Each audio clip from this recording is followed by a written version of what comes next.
உங்கள் favourite TV ஷோக்களை இனி miss பண்ண தேவையில்லை. ZEE5 இல் முற்றிலும் இலவசமாக காணுங்கள், இங்கேயும் எப்பொழுதும். சிவகாமி, ஜோசியர் எதுக்கு வர சொல்லியிருக்க? அது ஒண்ணும் இல்ல அத்தை.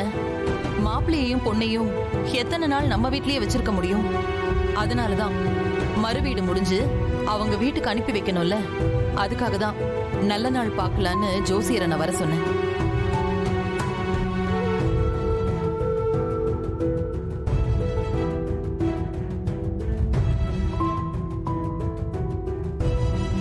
ஜோசியரே, வீட்ல இப்பதான் ஒரு துக்க காரியம் நடந்திருக்கு. அதனால இப்போ பொண்ணு மாப்பிள்ளை அனுப்புறது சரியா இருக்குமான்னு கொஞ்சம் பார்த்து சொல்லுங்க. அப்படியே அனுப்புறதா இருந்தாலும் என்னைக்கு அனுப்புனா சரியா இருக்கும்னு சொல்லுங்க. சரிங்கம்மா. சிவகாமி, குட்டிமா இன்னும் ஒரு வாரமாவது இங்க இருக்கட்டுமே.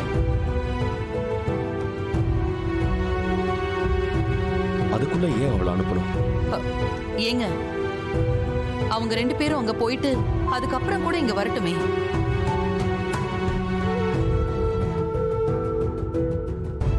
ஏன் வந்து ஒரு மாசம் கூட இருந்துட்டு போகட்டும். ஆனா சம்பிரதாயப்படி செய்யறத நாம நிறுத்தக்கூடாதுங்க. அன்னைக்கு பத்மா பேசின முறை வேணா தப்பா இருக்கலாம், ஆனா சொந்தக்காரங்க வாயில விழ வேண்டான்னு சொன்னது சரிதானே?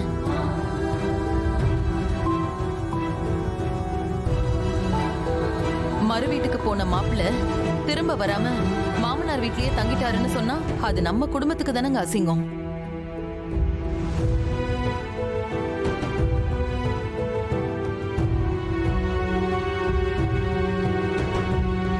கஸ்தூரி அக்கா இருந்தா இதையெல்லாம் எடுத்து சொல்லுவாங்க. இப்ப அவங்க இடத்துல இருந்து நான் தானே இதையெல்லாம் செய்யணும். அன்பரசி என் வயித்துல பொறக்கலையே தவிர அவளும் என் பொண்ணுதான்.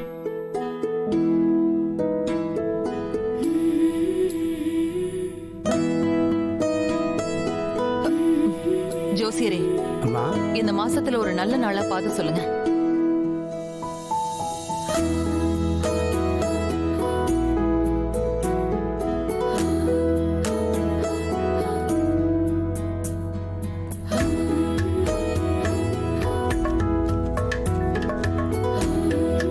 இந்த மாசத்துல 3 நாள் நல்ல நாளா இருக்கு. 15, 19, 27. இதுல 15 வளர்ப்புறையில வருது. ரொம்ப விசேஷமான நாள். அத்தை, 15ஆம் தேதி நாளைக்கு மறுநாள் தான் வருது. அக்காவுக்கு நாளைக்கு 3வது நாள் காரியம் பண்ணி காக்காவுக்கு சோறு வச்சுட்டு நாம சாமி கும்பிட்டுருவோம். அதுக்கப்புறம் அடுத்த நாள் பொண்ணு மாப்பிள்ளைய நாம அவங்க வீட்டுக்கு கொண்டு போய் விட்டுட்டு வந்துடலாம்.